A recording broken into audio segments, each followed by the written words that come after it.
Hindi pa nga nakakaisang buwan ito sila Edril Tanod-Tanod at Marco Sisikan sa Maynila. Pero nag-champion agad itong mga batang to. Sigurado ako isa si Rene Baterbonia. Sana tutuwa para sa kanyang mga kampi. Dahil lagi kasi itong pinagmamalaki ang mga bawat tagumpay nila. Nakamamangha kasi ang pinagagawa dito ni Edril Tanod-Tanod. Iiwan lang naman niya ang kanyang mga kalaban. Talagang all out na ito si Idoy. Umadive na nga ito para sa bola. At may malupit.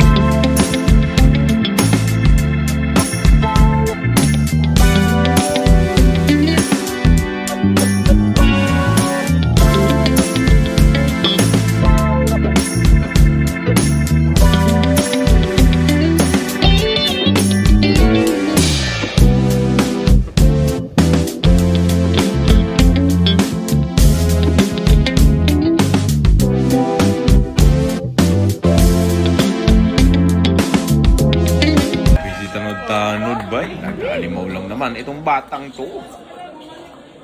Well, dito na pala tayo sa kanilang final. Pero bago tayong tumungo dyan, iba't naglaban pa dito ang Adamson versus Fino sa kanilang fighting for third. Pero nagwagi dito ang team nila Duterte. Tintik talaga ang mga ngatawan itong batang to. Ito ang patunay na malakas pa talaga ang mga Duterte.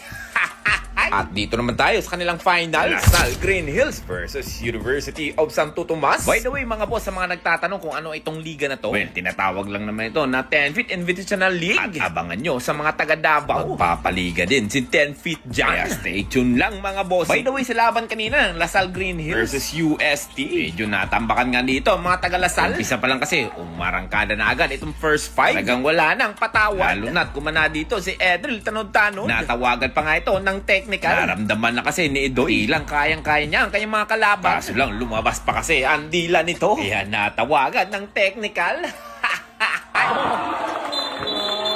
Pero pagdating ng fourth quarter, sinubukan na humabol itong mga taga-Lasal. Umabot pa nga sa punto na 8 na lang sana ang kanilang hahabulin. Kaso lang napakaswerte ni Carl Canapin. Pasok pa nga ang pamatay sunog nito na 3 points. At yung tipong paubos na nga ang oras. Napaisip pa nga ito kung ititira ba niya o hindi. Pero biglang tinapon ito ang bola. Kaso lang, pasok pa rin yan.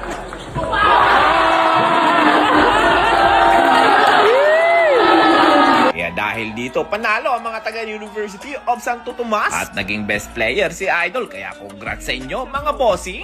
Idol, ano yung last shot mo? Tinapon mo lang ah. Hindi ko napapasok na eh. Swerte na lang, binigay ni yung shoot. Yun, congrats ah. Galing. Anong masasabi mo? Champion kayo ngayon. Una-una, syempre, nagpapasalamat ako sa Panginoon na binigay yung championship sa amin. Kahit nakabalik yung build, naniwala lang kami sa sinabi ni Coach. Kalma lang daw kasi malaki yung lamang. Tsaka pinaghirapan natin yung championship na kaya deserve namin. Congrats boys! Congrats! Thank you!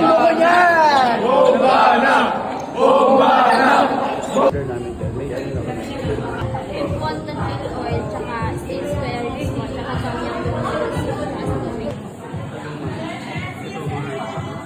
Kape-kape? Yung mga sinay-sinay? Oo, yun yung gusto yun. Yun yung mga depression talaga. Ginapiright na rin natin. Yung mga Sino yan?